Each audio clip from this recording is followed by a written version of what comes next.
I would have thought, but well done, arguing both sides at the same time. I'm on to you. Yeah, no, I get it. Let's see what the opposition does with that. Would you please welcome to the stage, first speaker for the negative, Amber Renee.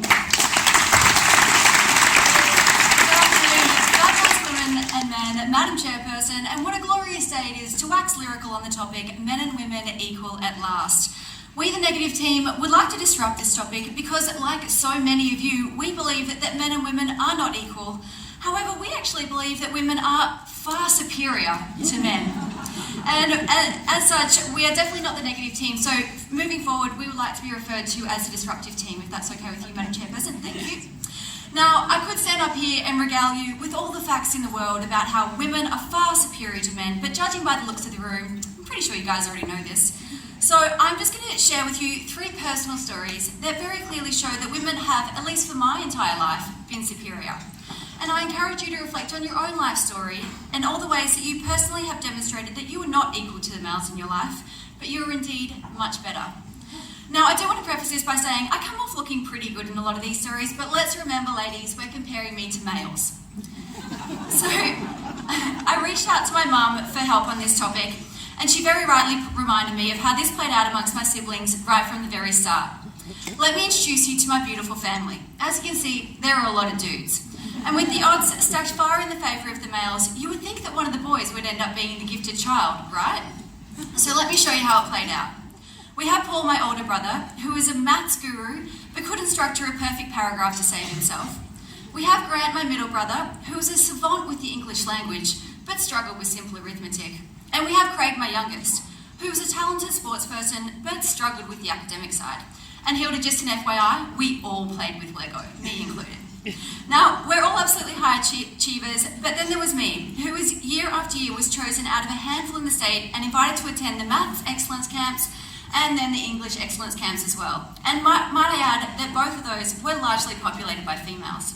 Now, I'm going to bet a similar situation played out in your life, if not in your family, but maybe in your early school years.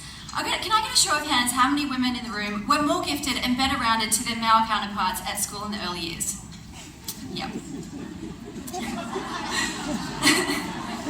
This again became evident during my university studies, and again I ask you to reflect upon your own studies, as I'm sure you found yourself in similar situations. I was studying a Bachelor of Civil Engineering at the University of Queensland, and back then the ratio of males to females was about 1 girl to every 10 guys. Now, at the start of my second year of the degree, there was a job advertised by John Holland. They were looking for a site engineer for the Pacific Motorway upgrade. That was the project that connected Brisbane to the Gold Coast. So they were looking for an engineer to come on board as a part-time basis whilst they finished their degree, and the underlying assumption was that whoever got the gig would be given a full-time position upon graduation. So it was a pretty sweet deal for a second-year student. Now, I can't tell you how many of the other 200-odd students in my class applied for that job, but what I can tell you is that the person who got that job wasn't a male.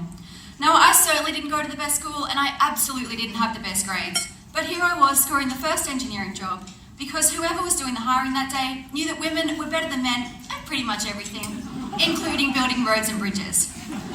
Now, I'm going to bet that there have been times in your life where you've been given an opportunity over a male who looked better on paper than you. Now, working in the dirt with the boys was always good fun, and although this isn't technically a photo of me, it's not far off it.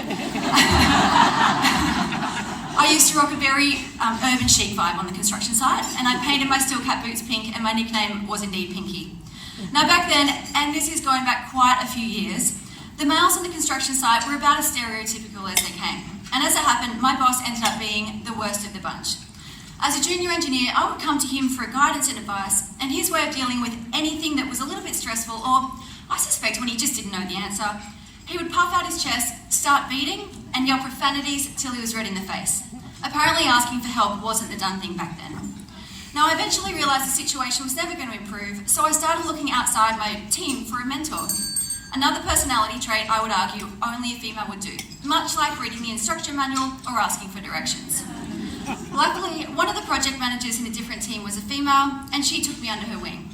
This is Nicole, and over again, she would selflessly take time away from her own workload to thoughtfully explain any processes and provide intelligent and considered advice, all without the use of a single swear word. Incredible, right? I wonder how many other women have been similarly scarred by a male boss with zero people skills, or who have turned to the fairer sex for guidance and support, once again proving that women are better than men. And whilst history is littered with pioneering women acting superiorly to men in all areas, some of whom are gracing us with their presence today, I'd like to leave you with the biggest news story of 2015, which proves beyond any reasonable doubt that men and women are not equal and that women are infinitely better. Just ask Caitlyn Jenner.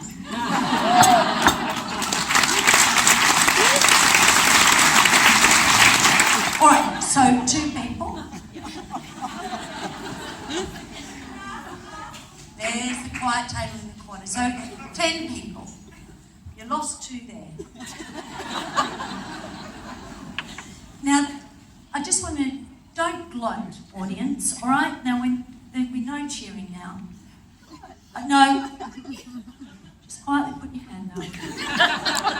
If you think the negative team may have just stepped over the line and won, just quietly put your hand up.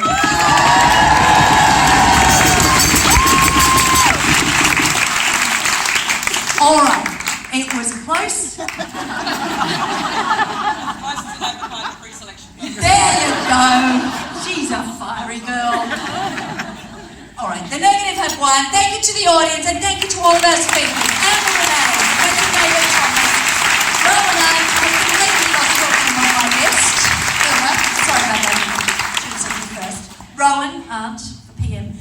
Karen Jigorovsky, still outrageous, even though she's a grandmother of 3. And Lucy Brogden. What a cohesive argument that was. Thank God, because you're a psychologist, aren't you? Because usually they're a bit nutty, but well done. All right, please thank everyone. You may now